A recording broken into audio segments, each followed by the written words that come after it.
I repeat this procedure, reading the lines aloud over and over again, until the Spanish patterns have been internalized and I can start to hear in my mind's ear the rhythms of a preliminary English version. Here is where spoken cadences become much more important than formal structures. Regardless of whether meter is based on syllable count, as it is in Spanish, or on the number of feet per line, as it is in English, when a poem is spoken, deep-rooted tempos become audible. When I finally write down a translated version, I read that aloud as well, many more times than once, listening for the authenticity of the English and its synergistic connection to the original, doing my best to have the two mesh until the seams and points of union become invisible. In the best of all possible worlds, one I can rarely reach, no matter how much I strive to attain it, the translation stands on independent English-speaking legs. It's a terrible image, but I do like it anyway. And displays the, quote, equal value that John Felstiner writes about so compellingly. At the same time, and just as important to its success, the translation remains faithful to the aesthetic and emotive reality of its source and is a consistently true and accurate reflection of the first poem. This means that if all goes well, if the translation succeeds, English-speaking readers have the opportunity to read what is hopefully an admirable, convincing poem in their own language, repeating an aesthetic experience comparable to that of their Spanish-speaking counterparts. Now, I can stop here and take questions, or I can read you a couple of poems I've translated. It's whatever you like, and then you can ask questions. I'd love to hear you read a poem. Or would you? Yeah, even if you had one that you could read in Spanish and then in English. That costs more money. Well, I thought then, since you asked, I thought I would read a poem by Nicanor Parra, who is a contemporary poet, anti-poet from Chile, and then read a poem by Sor Juana Inés de la Cruz, who is a 17th century Mexican poet. So I'll read you a little introduction to the poets, but I won't read you the poems in Spanish. All right? Nicanor Parra was born in 1914, still alive, living in near Santiago in Chile. Nicanor Parra was the subject of my doctoral dissertation, subsequently published as, look at all the self-advertising. And Norman Mailer thought he was writing advertisements for himself. Subsequently published as The Anti-Poetry of Nicanor Parra by New York University Press in 1975. He is the self-termed anti-poet, and consequently, as he has said, anything he chooses to write is anti-poetry.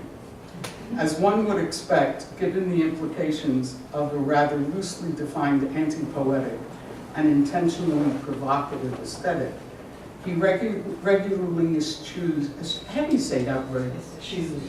Eschews, E-S-C-H-E-W-S?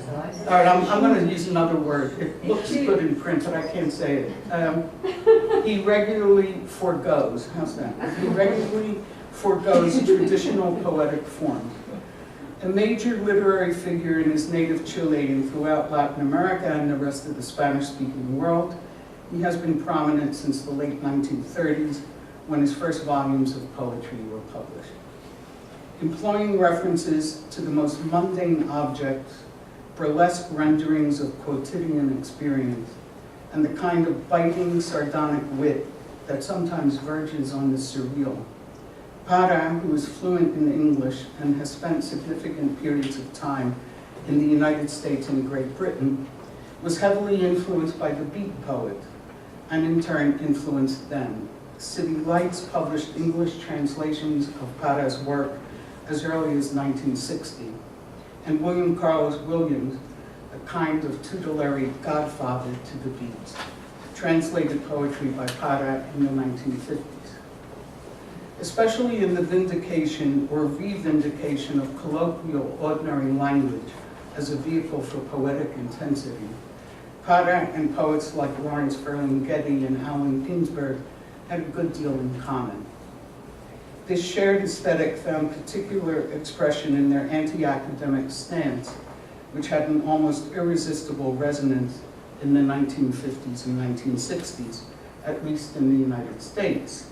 On the other hand, readers of poetry in Latin America, particularly the more conservative critics in Chile, and that's a pretty conservative bunch, the conservative critics in Chile, found Parra's experimentation with colloquial style and mordant content absolutely startling, and in some cases shocking. The pleasures of poking at the bourgeoisie never seem to fade, especially when the bourgeoisie appears so willing, even eager to be offended. The composition, Plan for an Instant Train, that's the title, dated 1984, long after Nicanor Parra's place in the history of Spanish language poetry had been firmly established, typifies the comically skewed reasoning that runs like a thread through much of his later writing, brilliantly highlighting Parra's deep satiric take on the abuses of language and logic in contemporary bureaucratic jargon and the social organizations that produce it. In reading the poem, it is important to remember that a distance of some 630 miles separates the Chilean cities of Santiago and Puerto Montt. In my translation, which attempts to duplicate the humorless, unsmiling prose rhythms of the original, I tried to capture the mindless pomposity of inflated official language. Sadly, both English and Spanish have an abundant supply of the relevant empty terminology. So this is Plan for an Instant Train between Santiago and Puerto Montt.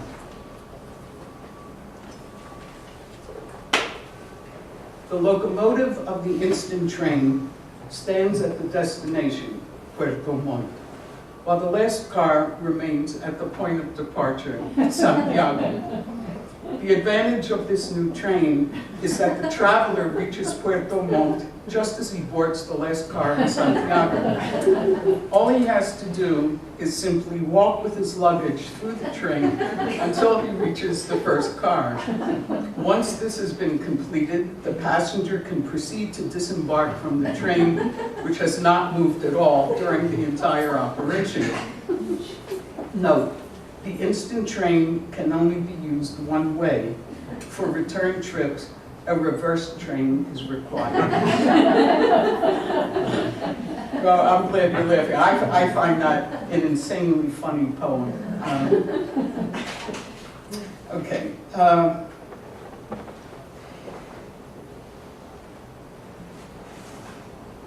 The next poet, the next and last, it's like Macedonians' Nava. This is the first great novel and the last great novel. My next and last poem for tonight is by the stunning Baroque poet Sor Juana Inés de la Cruz, Mexican.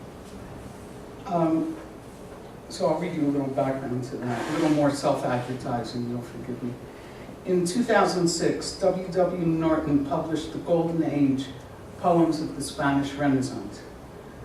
The volume includes works by major figures of the 15th, 16th, and 17th centuries, which I selected and translated on the basis of there being some of my favorite poems by some of my favorite poets of the period.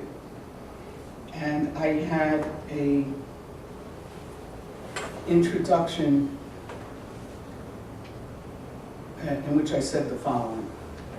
The challenge of translating these monumental works was enormous for a good number of reasons, including their overwhelming canonical stature, and the inherent problem of bringing over into English a preponderantly rhymed poetry.